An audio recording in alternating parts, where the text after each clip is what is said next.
As I sit here right now, literally right now, literally now, it's Halloween! It's Halloween! It's Halloween! Goblins and ghouls, it's Halloween! Ghosts and skulls and shit, people in costumes, Halloween! So that's fun. Sometimes I like to do like Halloween themed videos. Sometimes I just don't fucking give a shit. You can stick it up your ass. I don't fucking care. You can shut up. You take your fucking All Hallows Eve, stick up your mother's cunt, and fucking shove a blender up there, a hand whisk, and go blend it all together, and then choke on whatever concoction falls out of her fetid, horrible, disgusting gash. That's a horrible thing to say, isn't it? Right at the start of the video as well. Wow, I hope I don't get demonetized. I'm only joking. None of my videos are monetized because money is the devil, which is probably appropriate for the fucking Halloween. Oh, that's exciting. So I don't care. I mean, it's not that I don't care about Halloween. As far as holidays go, Halloween's probably my favourite because it's all ghouls and ghosts and goblins shit. We like ghouls and ghosts and goblins and shit. I'm a fan of ghouls and ghosts and goblins and shit. But I don't, I don't like celebrate. I don't care about doing shit for, the season or whatever. But I do like it as, a time, like it's a good excuse to just sit and watch some fun, cool, like Halloween-y shit. Because there's a lot of cool, like spooky, scary, Halloween-themed horror films, ghost movies, monster movies, whatever out there. And I like them. I think they're good. And so it's a good time to just sit and watch them and eat way too much, like, sweets and biscuits and chocolates and things. Like, way too much considering, for being a man of my age, I should know better than to eat the amount of absolute garbage I eat. But clearly I'm not going to learn, so fuck it. So what I thought I'd do is not strictly make a Halloween episode. For one thing, I'm filming this on Halloween, but by the time it's uploaded, it will no longer be Halloween, which means any and all references I make to Halloween will be completely fucking irrelevant by the time anyone watches this. So there's no point really in bothering. But what I thought I'd do is share, because it's nice to share with like friends and shit and go, hey, this is a thing that I'm into, fucking go and watch it and be into it as well because it's good. So what I thought I'd do is a list, just talk about and sort of list and kind of rank but not really rank some of my favourite spooky things to watch on Halloween, because some of them are like horror films, some of them are little cartoons and things, and it's just things I like that I enjoy and that I'm gonna share with you. They're kind of ranked but kind of not ranked. Ultimately the entire list is like a bunch of shit I like, so to rank it doesn't really seem worthwhile or appropriate, if you get what I mean. Yeah, fucking Reanimator. So that's the first one. That's the first on my list. Reanimator, 1985, classic film, Herbert West Reanimator, based on the Lovecraft tale of Herbert West Reanimator, which I have read, but I don't remember a single thing about it. No, I might do. I think it's either in Call of Cthulhu, but it might be in the original like story of Reanimator. Lovecraft is a big racist. That's, people know this. That's not a secret. If you didn't know this, look up the name of his cat. Like legitimately, look it up. But I think it's in the written story of Herbert West Reanimator where they're talking about like a boxing match or something, and one of the fighters is a black man, and he is not described in a very nice way by Mr. H.P. Lovecraft. So we we'll ignore that for now. We'll get past that for now, and we'll just the film has none of that. The film's really good. It's kind of it's goofy, but it's tense, and it's sort of well made and well acted enough that even the goofy bits you don't turn your nose up at them. You stick around because it's intriguing, it's interesting. There's a young scientist medical student or something, Herbert West. He's got all these crazy ideas about brain death and when it actually occurs and if it's reversible and if he can bring people back from the dead, and he's trying to come up with concoctions to try to bring people back from the dead. There'll be spoilers for pretty much anything I talk about, so beware of that or whatever, I guess. And there's a bit with a cat, and bring a cat back to life, and then it's also got the I guess famous or infamous scene where there's the bad guy in the film had his head cut off, but he's still alive, and so his body is also still alive. So his body picks up his head, which is still alive, and then puts it to this naked girl's vagina, who is laid out on a mortuary, a steel mortuary table, and then he tries to eat out the girl's vagina. He tries to perform non-consensual oral sex as a severed head on a girl, but there's lots of glowing green, like goo and stuff in the film, and any film that has a lot of glowing green goo is good. It's a good film in my book.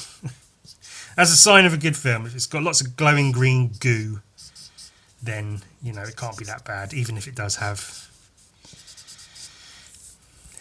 sexual assault and fucking Ed and Eddie's Boo Ha Ha. That's next on my list. That's a little bit lighter in tone. Not exactly, classic horror or anything, but it's a really fun, because there's a lot of like Halloween specials of cartoons and shows and things out there, and a lot of them are just sort of like, But I really enjoyed the Ed and Eddie Halloween special. They are Eddie's brother, who is known, you don't see until the movie that was made to like finish off the series. Eddie's brother, who is known for pranking Eddie, has given him this map to a town called Spookyville, where they give out all the best Halloween candy, allegedly. So it's the boys in costume on Halloween night trying to make their way to Spookyville, navigating all the other kids in the cul-de-sac and the Canker sisters, and trying to avoid getting spooked or whatever. But it's great. They're in there. They got their funny costumes. Big Ed is great as is it Luthor or someone, the Viking, and it's a good time. It's a good Halloween time because it also does a good job of like creating that feeling of being a kid with your friends on Halloween and just getting up to like spooky hijinks and things.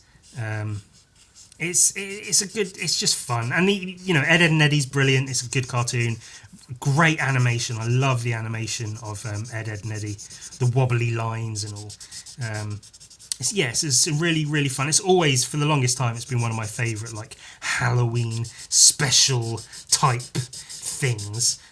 So I absolutely recommend it if you're into cartoons and animation and Halloween type shit. A whole bunch of it's really good. It's really, really good. So that's something too. Halloween.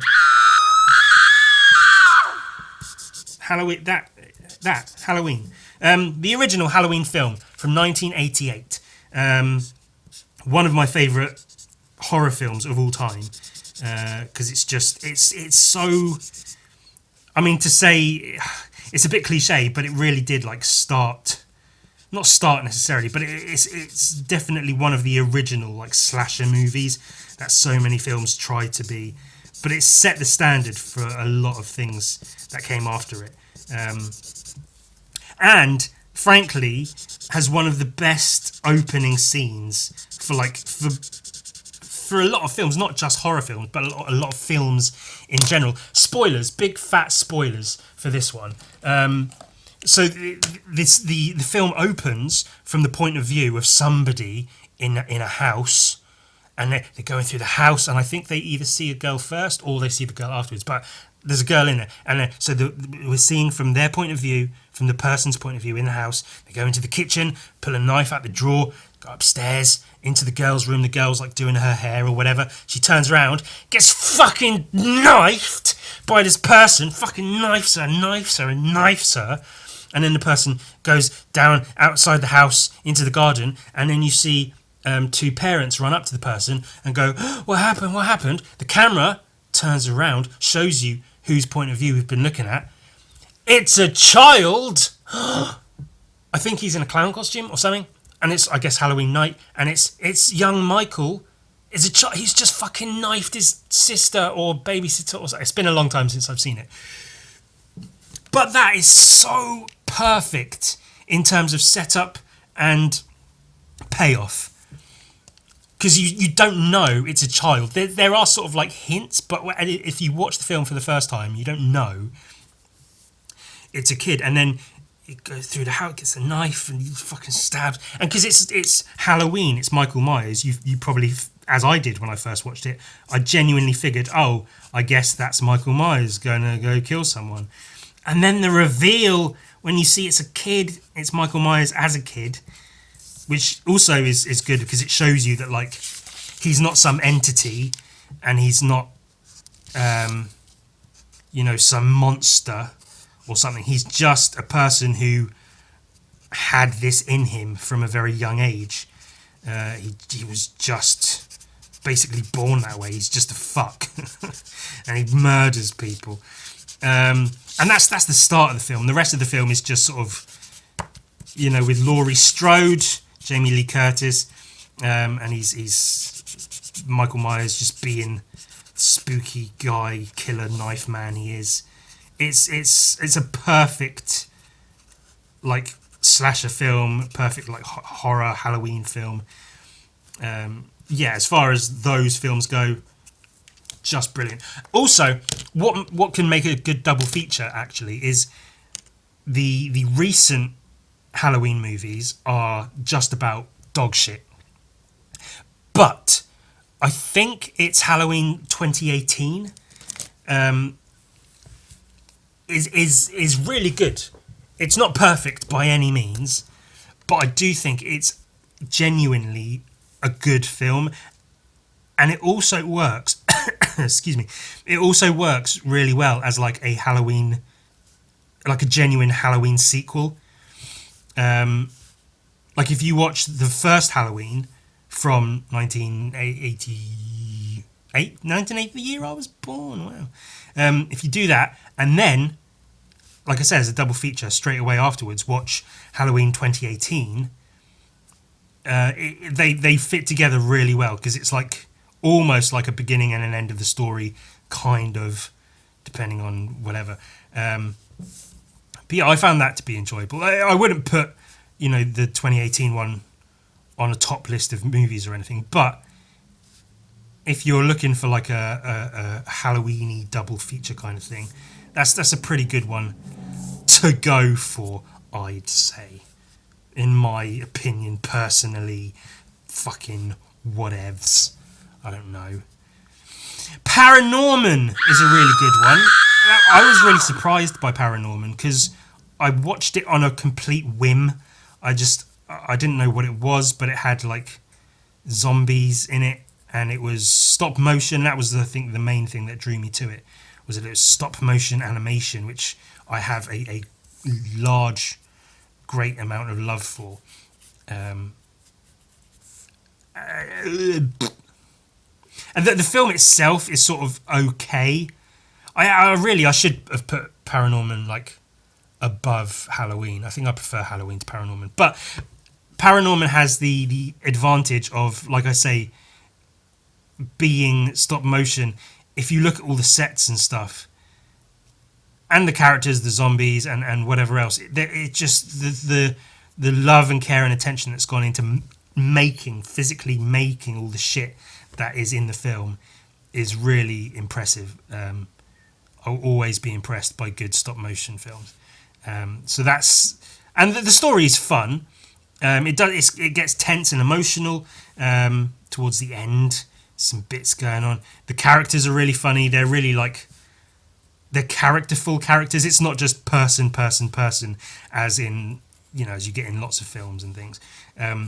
Each of the characters really has a lot of character.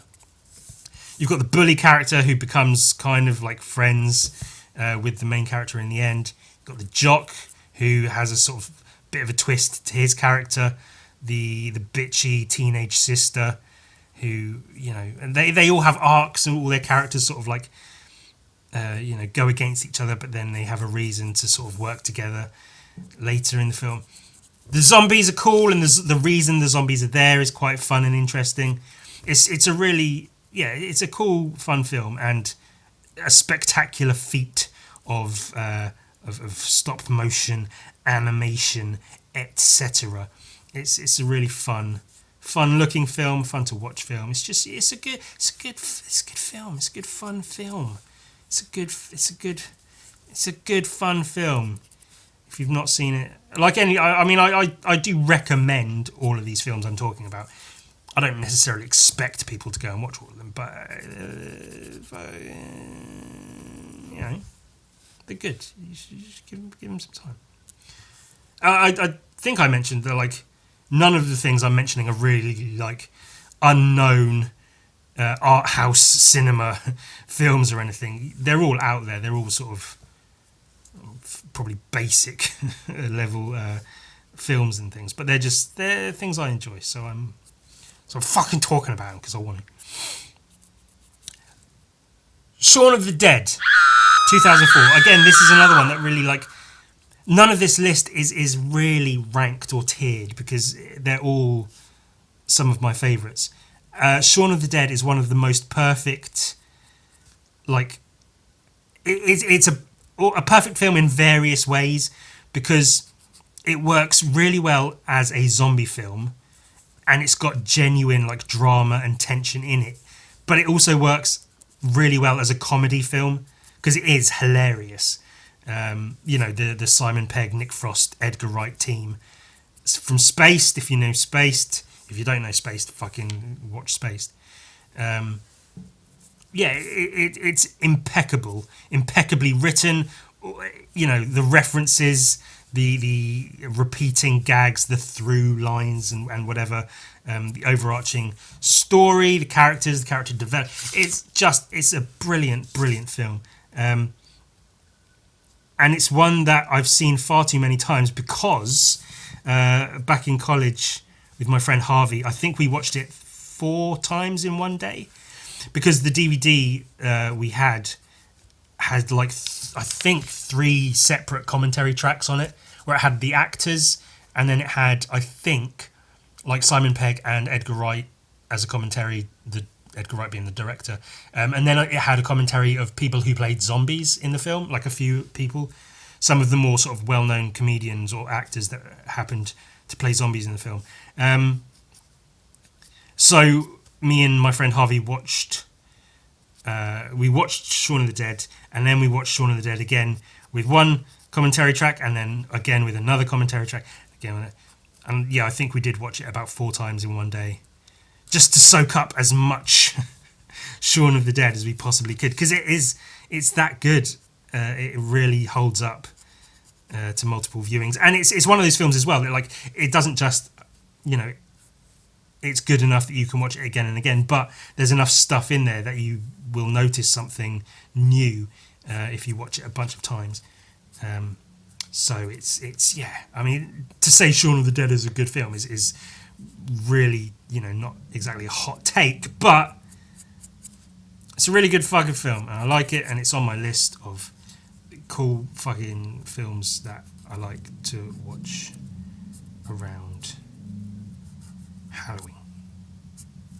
I'd like to give a quick shout out to a Mr. Jake Lasher, who sent me some pictures of a Simon Bisley Western comic, which I had seen a couple of images of at some point through various browsings online and stuff, to the point that I was aware Simon Bisley had sometime done a Western cowboy comic. But that was about the extent of my knowledge of it. Hadn't really looked into it, hadn't really seen much of it, and was intrigued by it, but I guess not enough to really investigate, because So I was actually really genuinely sort of surprised and happy when out of the fucking blue, that's Reservoir Dogs, Jake Lasher Art on Instagram, thank you to him, he sent me these images, pictures, pretty decent quality pictures, of each of the pages. A 7-page like cowboy western story, drawn and fully painted by Simon Bisley. So what I did was I took those pictures and I went and got them printed on like some decent sort of like thin card, so I could look at them. I probably could have gone and searched up and found some slightly higher res images, because I resized these so they'd print at a viewable size. I don't know if it will show on camera, it might not, but they're a little bit blurry, but for me personally it's absolutely fine. Like, it's not 2000 AD print quality, it's not professional comic book print quality, but I can absolutely see it clearly enough to see, colours, brush strokes, ink lines to a degree. It's not perfect, but in terms of like looking at it, it's absolutely fine. And I did that primarily so I could look at it on the podcast, also so I can look at it on my own, but also so I can show you people. You lovely people. So thanks again to Jake Lasher Art for sending that through, because this is all 7 pages, and so what I'm going to do, I'm going to look through it once with you at the story, and then, because I read it already and the story's quite cool, and then we're going to look through it again, longer, slower, and enjoy the artwork. So, Once Upon a Time in the West, featuring the corpse with no name and his dead horse Pard. So it opens up. The colours, we'll get to the art, we'll just go through the story. Horse, guy on horse, there's the very, very typical like Western motifs, the little like wooden town, sun in the background, a skull on a cactus, and the guy on a horse riding through the mist into town. A sign on the cactus reads, "Welcome, population 717." And you see the guy's that thing on the back of his boot, stirrup. I don't know if that's what it's called. It might be. I don't know. Him on his horse. Then the Western eyes. The eyes there. I guess that's the corpse with no name. Corpse with no name. Am I saying that right? See, it's like the man with no name from the Clint Eastwood movie. So that's quite a fun little nod. The Western eyes, and then he's on his horse. Really, really cool picture of a horse. Gun blasts at the sign on the cactus and shoots out the numbers of 717. It's population none. Is ominous things to come, which is that's a great opening. That sort of shows you what he's here for. He's here to probably wipe out the town. Grant and Bisley, 1990. I love the hand-done text. A shot. The guy on his horse, some people, obviously in the town, sort of silhouetted. Good sort of layers, background, midground, foreground. And then That's far enough, stranger. We don't want your type in this town. What's your business here? And then the mean mugging corpse with no name on his horse. All these guys. Ooh. Tension. Slam, slam. It's a bit of a weird sound effect, but okay. He's just blasting the fuck out of these people. Out of nowhere, really. What's your business here? Death. Death is my business here. On his horse.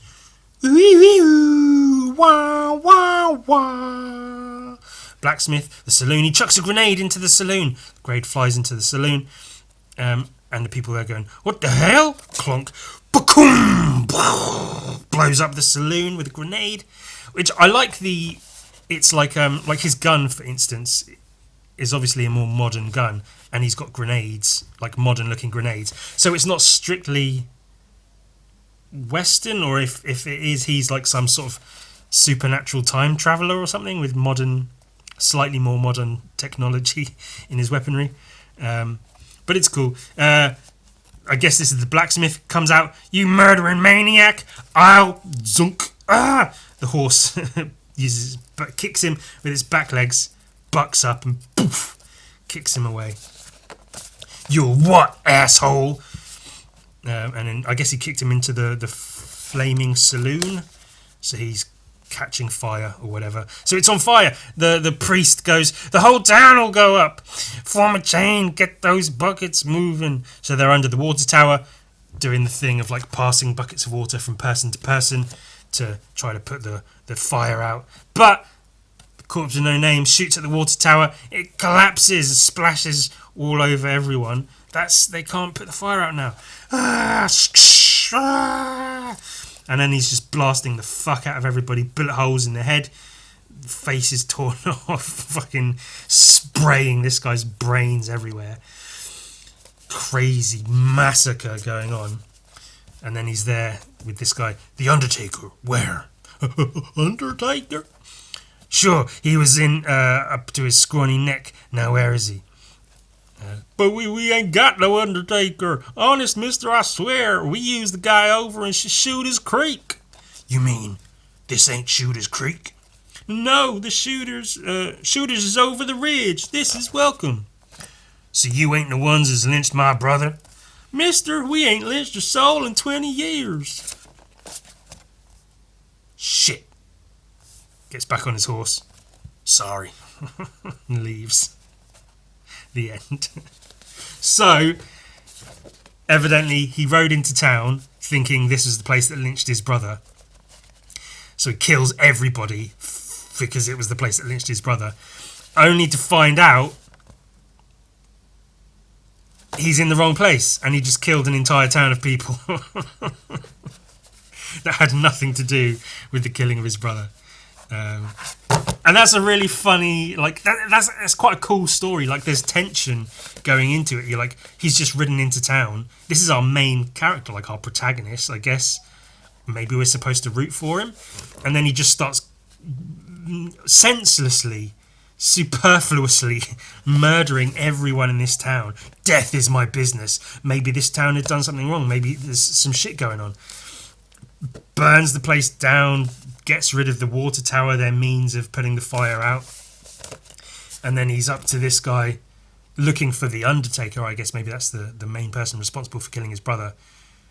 Where is he? He's not here. We don't know. And then he realises, shit, he's in the wrong town and just murdered everyone for no reason. Whoops. At least he said sorry as he rides away. The end. I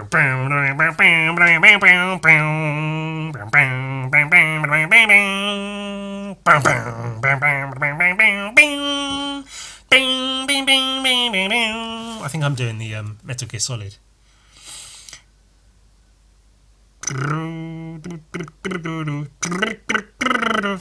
So yeah, that's the story side of it, which is, you know, I love that. That's a classic, like, British comic, just a funny little... That's how I write comics as well, of like, oh, let's set it up like it's a thing happening. It's similar in a way to Librarian Baboon, where it's like it's set up. Yeah, it's goofy. It's a silly story, but it's like, okay, there's a baboon in the librarian. Nope, there's a baboon in the library, and then it ultimately climaxes in just the gag of he kills everyone or attacks everyone in the library because he's a baboon. Where it's like it starts off like the tone is set as quite a serious tone, but it doesn't take itself so seriously that it really tries to, really tell a deep, serious story. It's just like, oh, and in the end, he was in the wrong place. The end. So the art,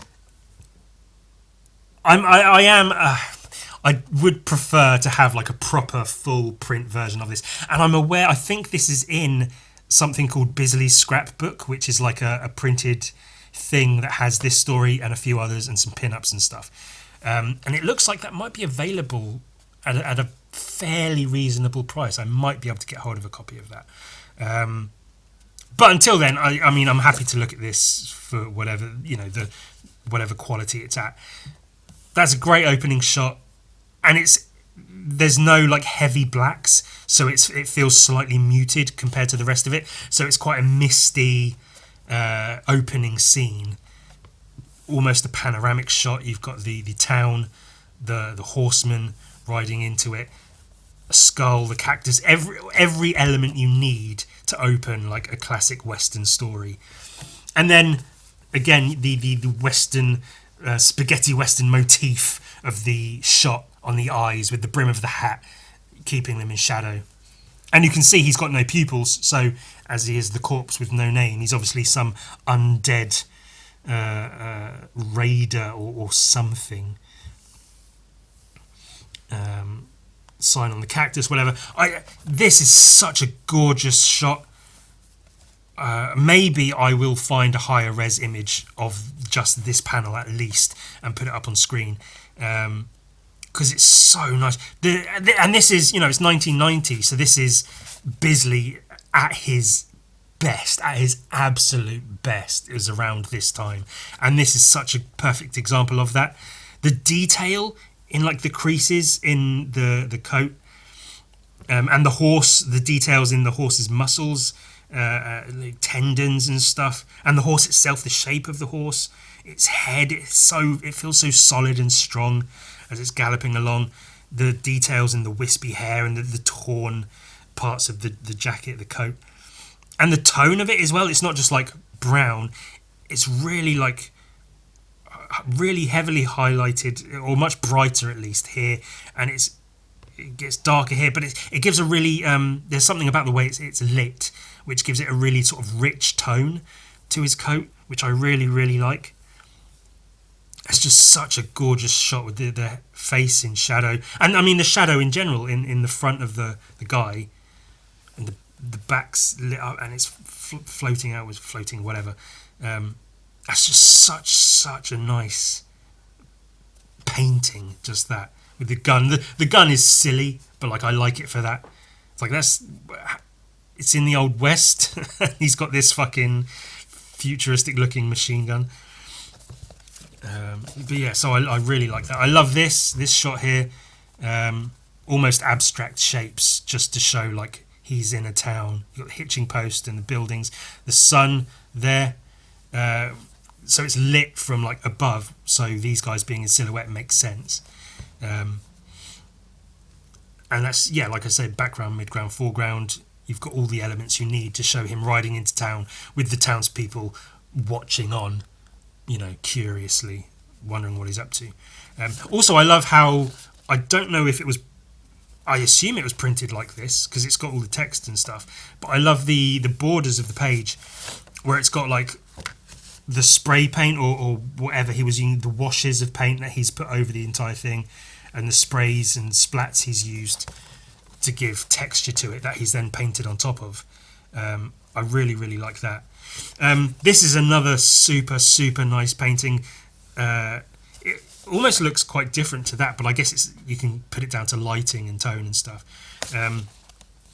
As his coat looks grey and blue now. But yeah, the texture of it, the colours, because it is blues, greys, browns, reds, all kinds of shit just in this coat. And the shape of the hat feels very solid. The shape of him as a whole feels very solid. The texture on his face is brilliant. It's not just like there's a bit of rough texture on his face. There's detailed like ridges and veins and tendons and things in the hair and stuff. The creases around the neck and the coat, the details of the pocket and the straps on his hands and things. The little rings, like the skull ring and the other ring and whatever else. Really so nice, like as a painting. And the townspeople are quite funny. They're really like, typical Western characters. The outfits look great. The Mexican guy there with, I think you can just about see one eye under the shadow of his hat. And then I don't know if he's the sheriff or whatever, but his hair is great. His facial hair, his glasses, the brim of his hat and everything as he's pointing up at the guy. Just really fucking nice. Classic Bisley front on gun barrel, bang bang bang. I love the blockiness of the character as well. And then this one, and I love as well that there are, what I point out in a lot of his comics, and these types of comics, is the moments where he clearly spent a lot of time getting the lighting, the colours, the detail, the texture and everything in these paintings. And then there are moments where he's obviously doing it a bit quicker. The silhouettes just in the underpainting, so he's just basically painting around them for the most part. Another sort of classic Bisley pose of from behind of the guy shooting with his gun on his horseback. The shape of him as well, it's just like almost a blob, but like there's enough detail in it with the hat and the creases in the coat to like make it a sort of a believable lump of a person. The people getting shot is great. This one forward as he's been shot in the gut, I assume, and this one shot in the head, so he's flying backwards. Great poses, great just paintings, colour and texture and everything. The use of the hats with the shadows and everything. The spats or fucking whatever. It's not spats, is it? It's whatever. The leather fucking trouser things. It might be spats. I don't know. But yeah, a great panel there, and then the very very Clint Eastwood look of him with the cigar in his mouth. Death is my business here, and that's a great shot. As he's like, not quite rearing up on the horse, but like getting into action with the gun up and everything. And that's a great just panel. Kinds of crazy colours, washes and stuff in the ground here. Great texture, great colours and everything in the coat and whatever. These are more panels you can see. The darker areas are obviously like underpainting, and he's painted fairly limited colours around those in almost sepia tone, just to sort of pull out the shapes and stuff. So very quickly painted panels here, and it's good as well because it's sort of duller browns and yellows, very dull yellows for most of these panels, and then the much brighter yellow as the explosion comes in. That's good. And then almost a goofily drawn and painted sort of chunky looking blacksmith, and then the tiny little painting here of the horse kicking him, just a funny little like cartoony man being kicked away by this horse. Again, mostly in silhouette with limited paint just to show enough detail. You don't need to paint in the horse's face or anything because it's a horse, so that's basically all in silhouette. And then just a little bit of detail to show the muscles in the legs and stuff. The handwritten text is really, really good. It fits in really well. I don't know if I've ever seen it mentioned that Bisley is particularly into westerns, but it would make sense because the sort of outlaw biker thing fits into the outlaw western sort of thing. And I assume he would have done at least some kind of research prior to making this comic. But like the the fonts he's used, the clothing and style of all the characters in here, it feels very appropriate. It feels like someone knows what they're doing, rather than, if I did a Western comic, it would look like I've just Google imaged a bunch of stuff an hour before making it. Blacksmith, I guess, like I say, into the fire. And then that's another great long panel of, like, you can see the sign of the saloon with corpse hands and, I guess fire, with the guy falling into that. And then the flames sort of fading into the main character there, with the blue of the sky behind him is really, really nice.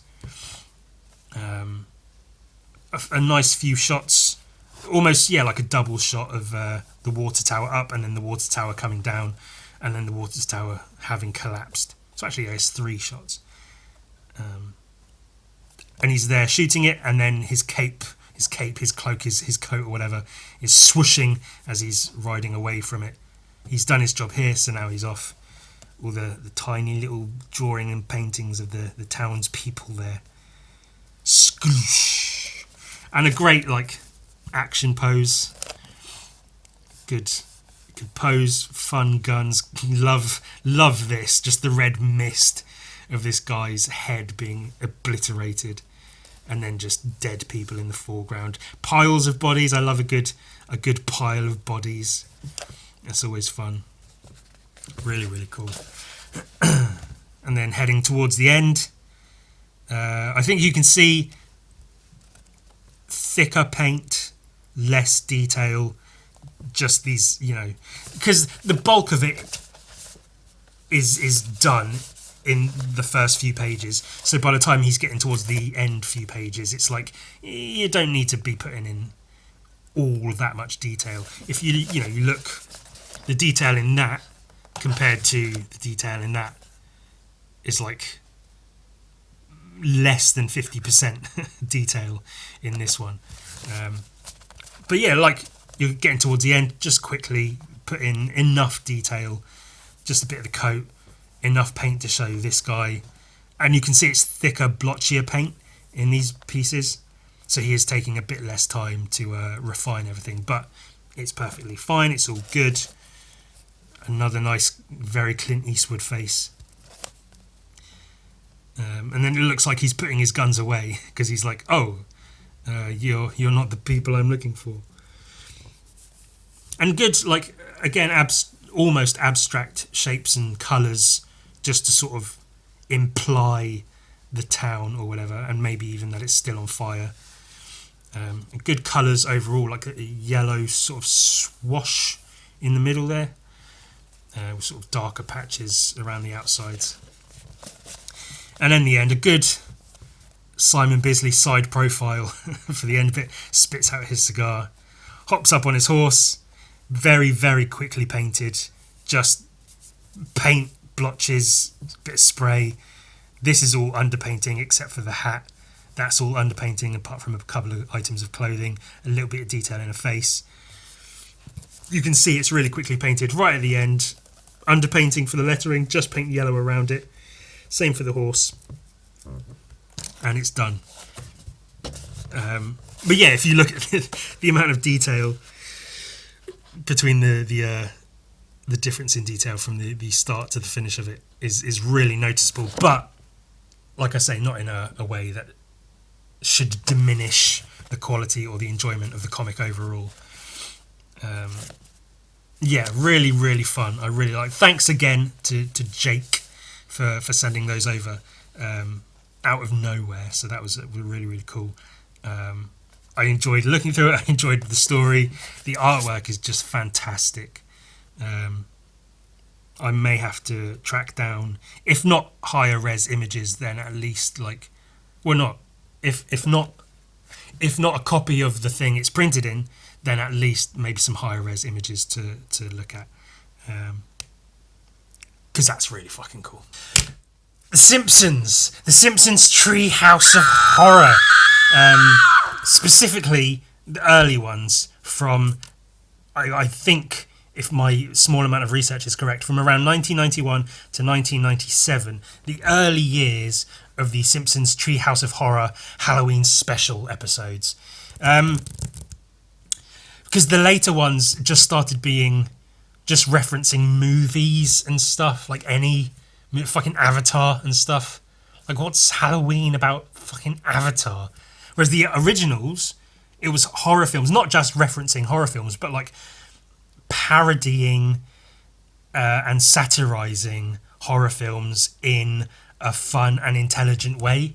Not just, hey, did you watch the Marvel Universe? Look, there's Thanos. Oh, remember that. Brilliant.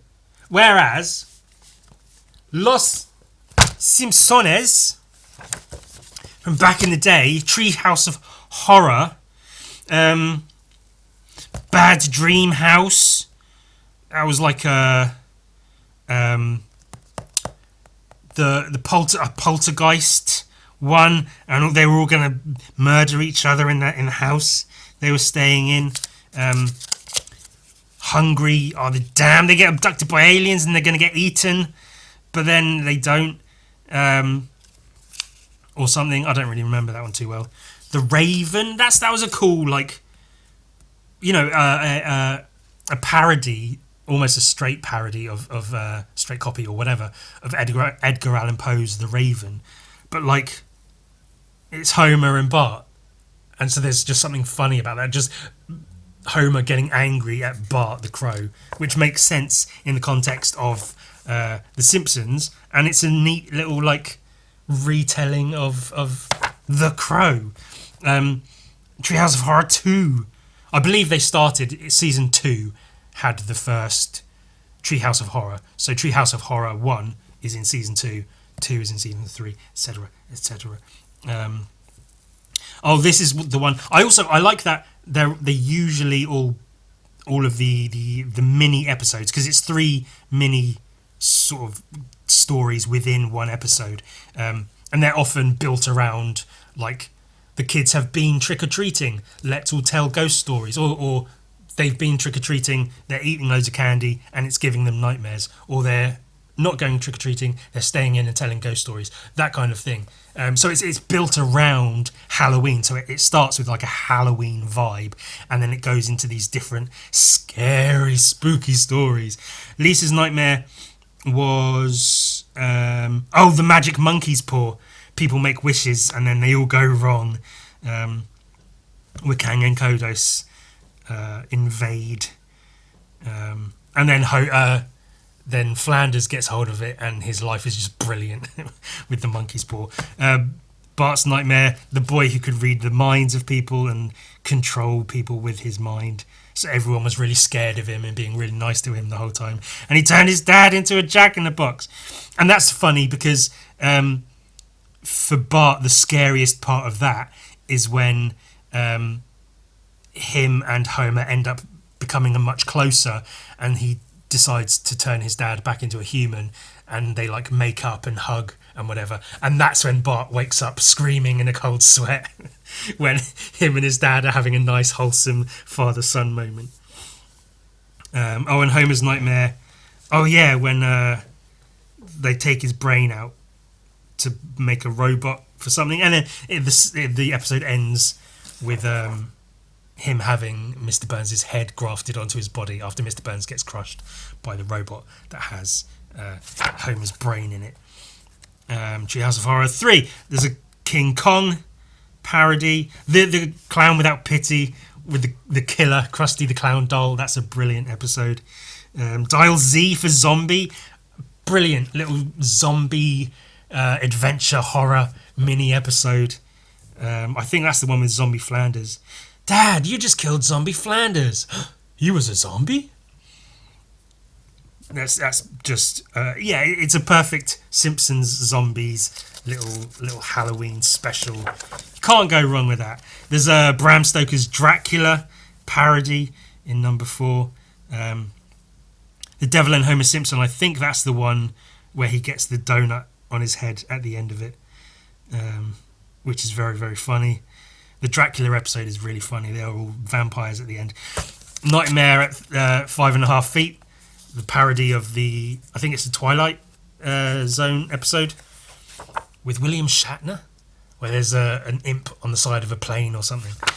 Part of Darkness, that's not the Halloween. The Shining parody, that's a really funny one. Nightmare Cafeteria, where they're eating the kids. The time travel episode. Is that where he gets his hand stuck in the toaster? They're just sat at the breakfast table, and Homer's just sat there doing whatever, eating his breakfast, and then Lisa goes, "Dad, your hand's stuck in the toaster," and he's just sat at the table with the toaster on his hand, and he's like, smashing it, trying to get it off, and then he gets it off, and he's like, and they go, "Dad, it's in there again," and the toaster's just on his hand. And then he tries to fix it, fucks it up. It makes him travel through time, and he keeps coming back to what he thinks is his own time, but it's all changed. There's a Nightmare on Elm Street parody with Willie as Freddy Krueger. There's the 3D episode where Homer hides from Marge's sisters behind like a bookshelf or something, and then goes into the wall, and then comes out in this 3D animated world. That was a really, for the time, that was a groundbreaking episode. That was really, really something. Attack of the 50-Foot Eyesores is pretty good. All the advertising mascots come to life. The Thing and I, that's a really good one with, is it Herbert? The evil, Hugo, Bart's evil twin. But it turns out the evil twin was actually Bart all along. Just every one of them is so fun, and they're so much fun to go back and watch.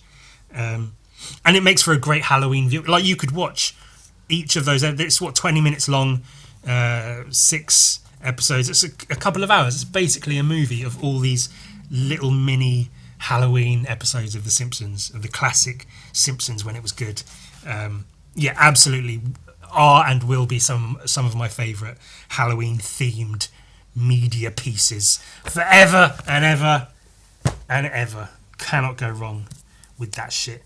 This guy, this is Hulkenstein or Franken Hulk, depending on whatever the fuck you want to fucking call. I don't know. It's the Hulk, but it's like Frankenstein. He's got the Frankenstein bolts, but not quite in his neck, and he doesn't look that hulkish. Maybe because he's pink.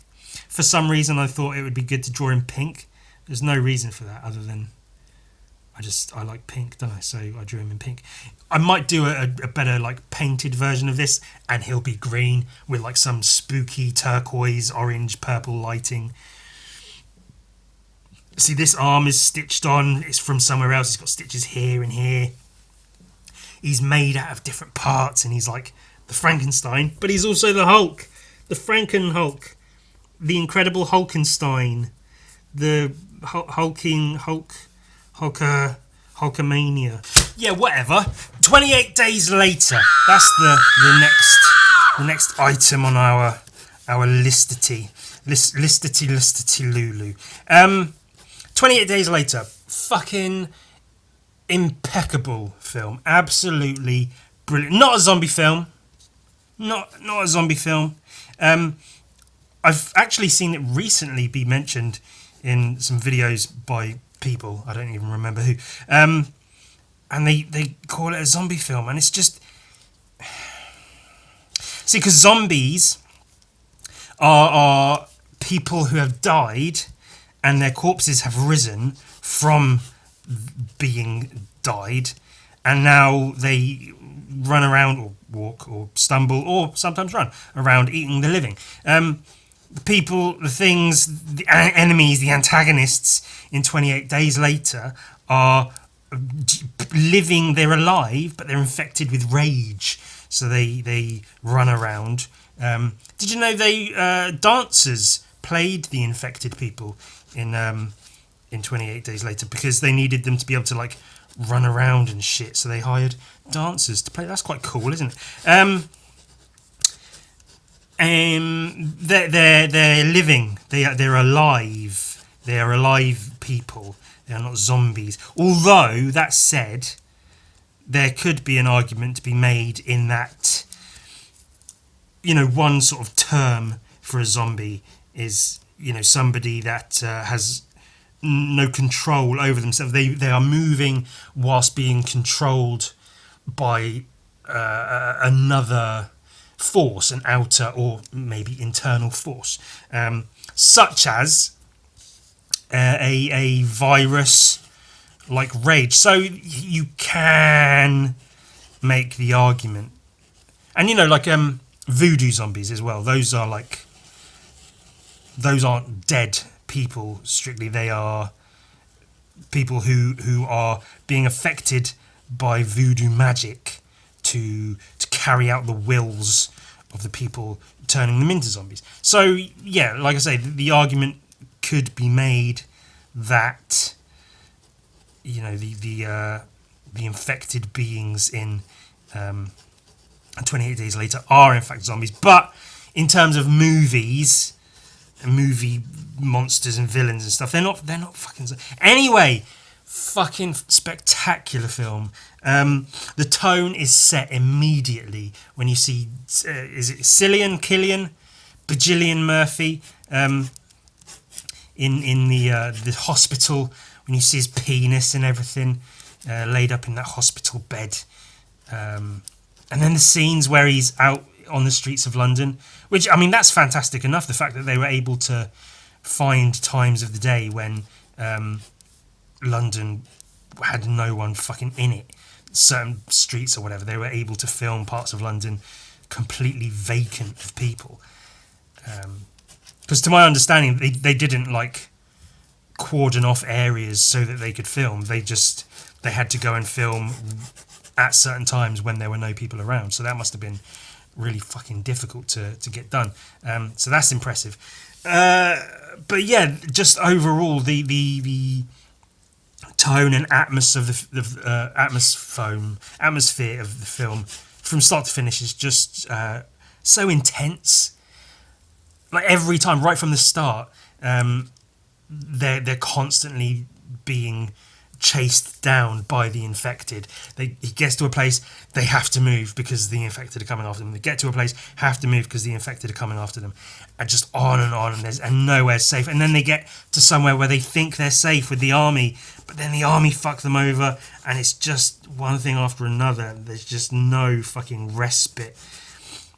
Arguably, at the end there is, but it's just full on, and it's so it's brilliantly directed, it's brilliantly acted, it's not over the top. The score fits in perfectly as well to keep it sort of low key, because it doesn't use big brash fucking like known tunes or known pieces of music or anything. There's lots of like mellow moments, but that's still sort of thick with tension and dread. But when it does ramp up, it ramps up in such a way that is like, like that. Yeah, it's just a spectacular fucking film. Then 28 Weeks Later was made, and that's not very good. Frankly, the best part of 28 Weeks Later, which I didn't realise at the time, but I found out later, the best part was... I realised it was the best part when I saw it in the cinema. It was the opening scene, which is sort of set 28 days later, but then it jumps to 28 weeks later. And that opening scene is directed by whoever the guy is who directed... I should know his name. He's a famous director. That opening scene is directed by the guy who directed 28 Days Later. And the rest of the film is not. So that explains why the tone feels completely different. Well, not completely different, but the tone in the rest of the film feels very different from the opening in 28 Weeks Later. So 28 Weeks Later would not be something I'd recommend, but 28 Days Later I will recommend forever and ever and ever. And Brain Dead is also something I will forever and ever and ever and ever and ever and ever recommend. Brain Dead, sometimes called Dead Alive in different places in the world. I think, I believe that to be the case.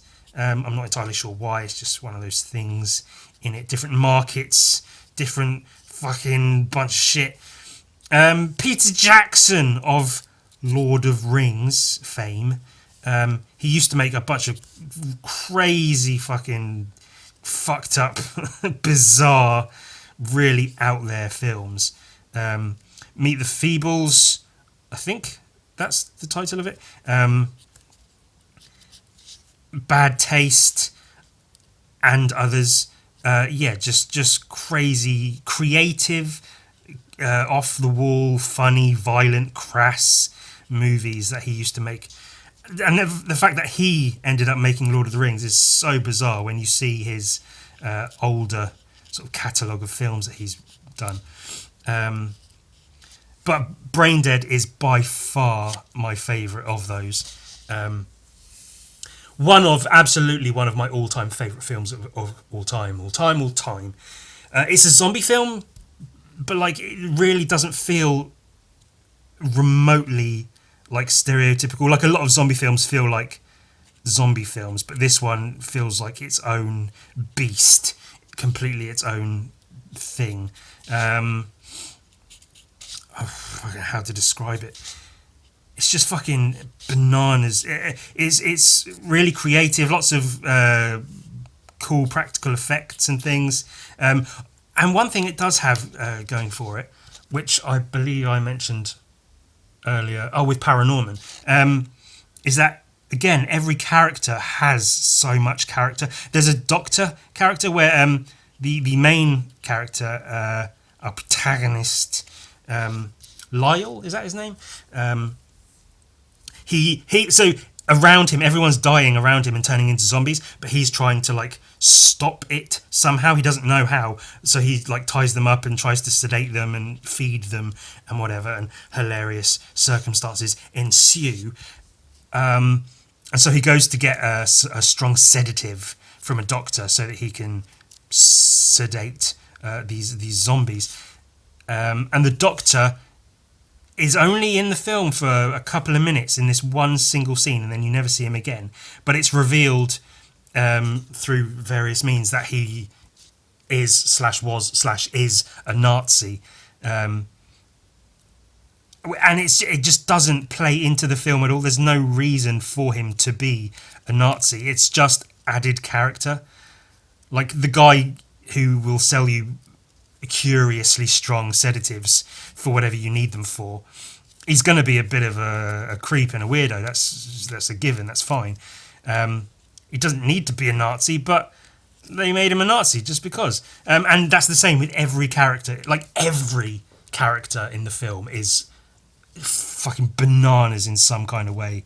The main character is just, he's a mum's boy that's trying to escape from being a mum's boy. His mum is just a fucking batshit crazy piece of shit. Like the kind of parent you just fucking hate.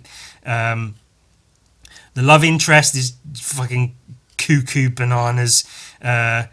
His uncle is a fucked up character. The vicar, the nurse, they have a thing. Two zombies have sex and then they make a zombie baby in a very short space of time, and then Lyle has to try to take care of the zombie baby. Hilarious antics ensue again, and just again and again the characters pop up and they have character. They're not just, this is the person, this is the nurse, this is the vicar, this is whoever, this is that. They're all just crazily written characters, which is, it really does add a lot to the film, a lot of enjoyment. The lawnmower scene. If you've seen the film, you know the lawnmower scene. If you haven't seen the film, watch the lawnmower scene. It's insane, hilarious, over the top, gory, zombie killing fun. And yeah, just a wild, crazy film. It's a film that, like, if I ever like seeing anyone or I have anyone come over, I ask, have you seen Brain Dead? And almost always they say no, and then almost always I will say, we are watching Brain Dead. They don't always love it in quite the same way that I might or do. But it's worth a watch. It's just so fucking good. It's just, yeah. It feels like one of these films that's just like, you can tell the amount of love and care that went into making it, as opposed to, you know, like zombie films are an amateur filmmaker's best friend in a way, because you don't need, you know, millions of dollars for special effects and whatever. You can just slap a bit of crummy makeup and fake blood on your friend and go, oh look, they're a zombie. But there's a way of making zombie films over the top, absolutely insane, and Brain Dead is very much a perfect example of that. Now, these last two, I think I'm at the end. I consider equal parts my favourite films, like not just my favourite horror films, but probably my favourite films of all time, and in equal balance. So I don't really put one above the other. They're very much on par with one another, because they're both just really, really fucking good. And those are The Thing from 1982 and the original Texas Chainsaw Massacre from 1974. Two films that are just perfect in terms of filmmaking, storytelling, and everything else. Just everything about them is just so perfect, from the start of the film onwards. The Thing, start with that one. You know, not the sequel or prequel or whatever it was that they made with whoever, Mary Elizabeth Winstead. No shame to her. It's just, you know, the film didn't need to exist. It just didn't need to be made. We just didn't need to do it.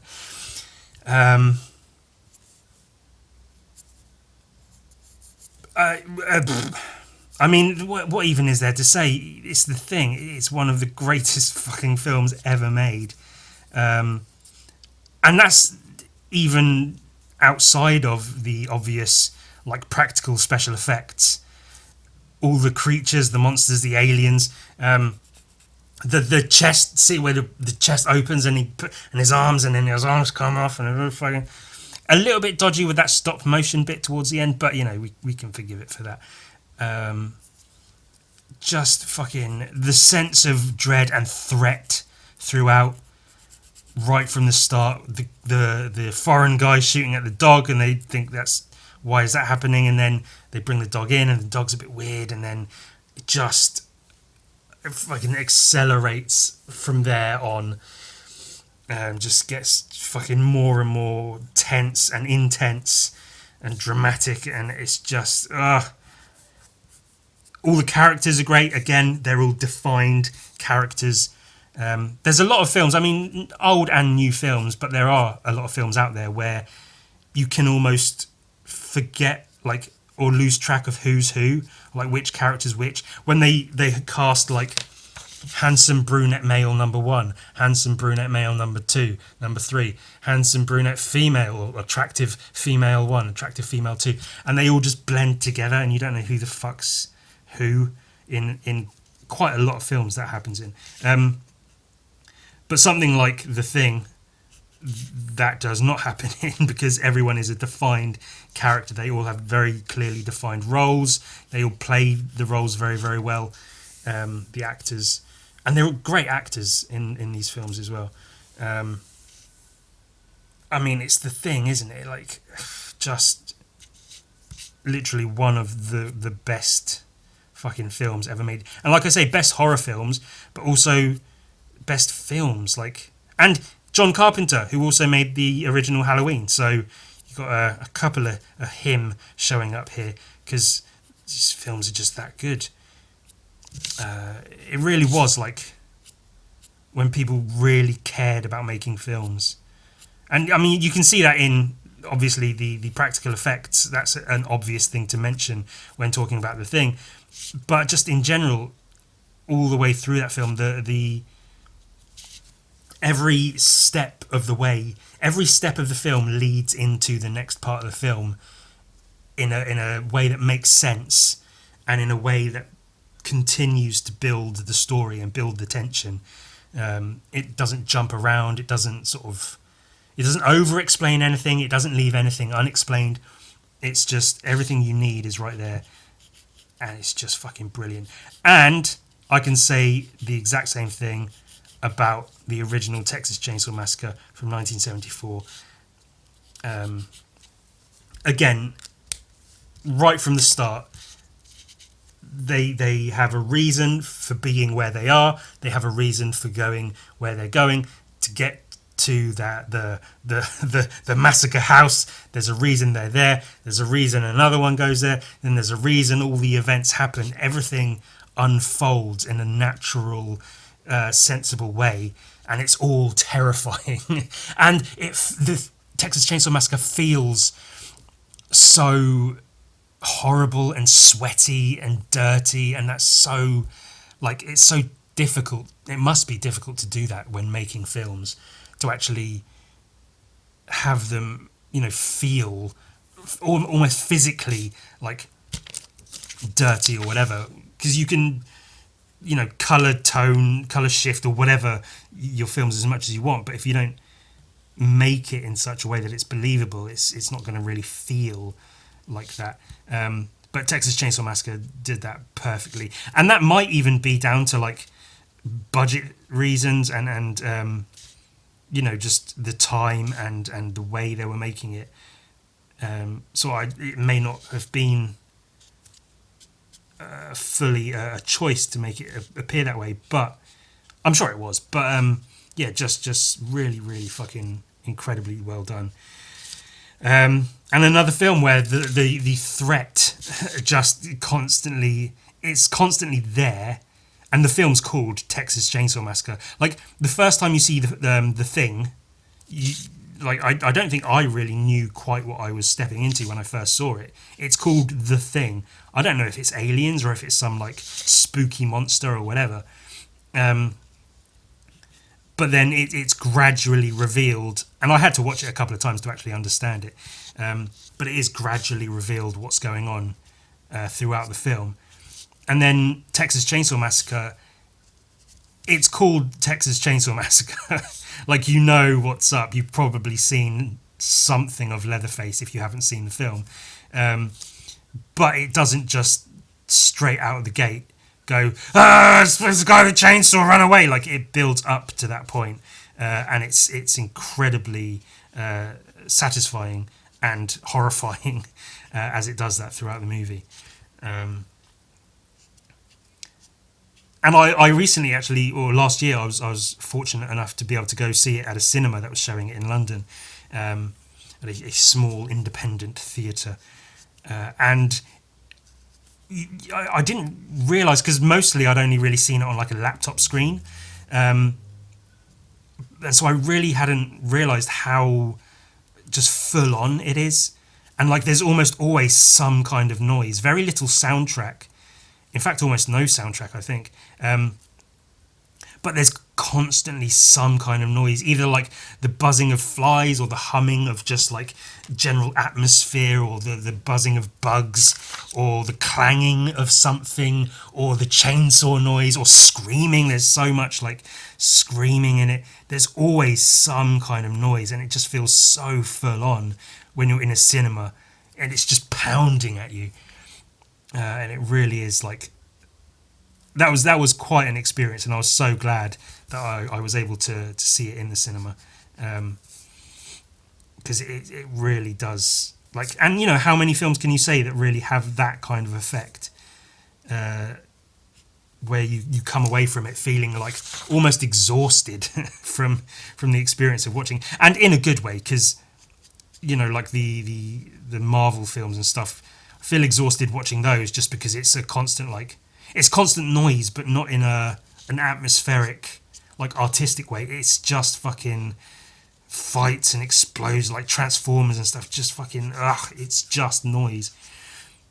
Whereas the noise in Texas Chainsaw Massacre, it's like all very effective noise that is there for many, many reasons, and they're all like, it all makes sense. And I mean, I made a video about it. I watched, I think, 9 or 7 or 9 Texas Chainsaw Massacre movies in one sitting, one after the other. And it was, you know, they're not great, but it just shows that like that one film was good enough, and it involved me within the world it created enough that I was willing to sit through all of these films just to see what was done with them. Also, I'd seen the very most recent one that they made that was just garbage. But overall, I mean, yeah, in terms of filmmaking, storytelling, world building, and whatever else, character, not necessarily character development, but like character creation and character like story showingness or whatever, you really, like, it's hard to beat something like a Texas Chainsaw Massacre, which is really funny actually, because it's Texas Chainsaw Massacre. It's almost like an exploitative kind of film, an exploitation movie, and you could sort of toss it aside as being just like horror garbage, like whatever. Oh, it's one of those old horror films. But when you actually pay attention to like how it's made and how well it's made, it's such a good fucking film. And I could say as another sort of double feature idea, Texas Chainsaw Massacre the original, and then Texas Chainsaw Massacre 2, which is nowhere near as good, not remotely anywhere close to being as good, but it's sort of goofy and silly in a way, and it is a fun watch. So it, like, the original is just harsh and it drags you in and beats you over the head with a hammer over a metal drum, a metal bucket, and then if you were to then watch the second one, it's the same environment, but it's a slightly more light-hearted, like gag kind of film almost. It's a good one, but yeah, I wouldn't put it on my top list of whatever. And that's about it. It's Ed and Eddie from the Boo Ha Ha. A couple of special mentions. Day of the Dead, George Romero's Day of the Dead. He did Night of the Living Dead, Dawn of the Dead, and then Day of the Dead, and then others which we don't really talk about. But Day of the Dead from 1985 is one of my favourite zombie films of all time, and I might actually do a list like this of just zombie films. I wrote my dissertation about zombies. I'm a big fan of zombie films from back in the day. Lately, meh, not so much, but I've got a great love of zombie films, and Day of the Dead is one of my favourites. Again, the atmosphere and everything it creates is really, really good and stuff. And also Dawn of the Dead, but the 2004 remake, which I think is Zack Snyder. I could be wrong, but I think it's him. It's a really, really fucking good film. The original Dawn of the Dead, frankly, really drags on and is a bit of a downer. I'm not that into it. I've seen it a couple of times, and both times I was like halfway through, I'm like, oh god, just fucking get to the point. But the Dawn of the Dead remake from 2004 is really fucking good. Like, it's high octane, intense. The zombies run instead of shambling around, and that adds like a different kind of action to the film. Good characters, good story. It develops well. It's got the whole shopping mall thing, but it doesn't like latch onto it as harshly as boringly as the original. So yeah, those are two zombie films. Special mentions that I really, really enjoy, and I like to put on now and again, but I wouldn't put them in my like top list. And yeah, like I say, I might actually do a zombie film list like this. Anyway, that's Halloween. Yeah, maybe you've seen all of those shits, maybe you haven't. Either way, I'm not trying to say these are the best. This is just my like, if I had to pick a bunch of shit that I like to watch on and around Halloween, it's probably some of these shits. They're good, enjoyable, fun little bits of media. I don't know. Happy Halloween.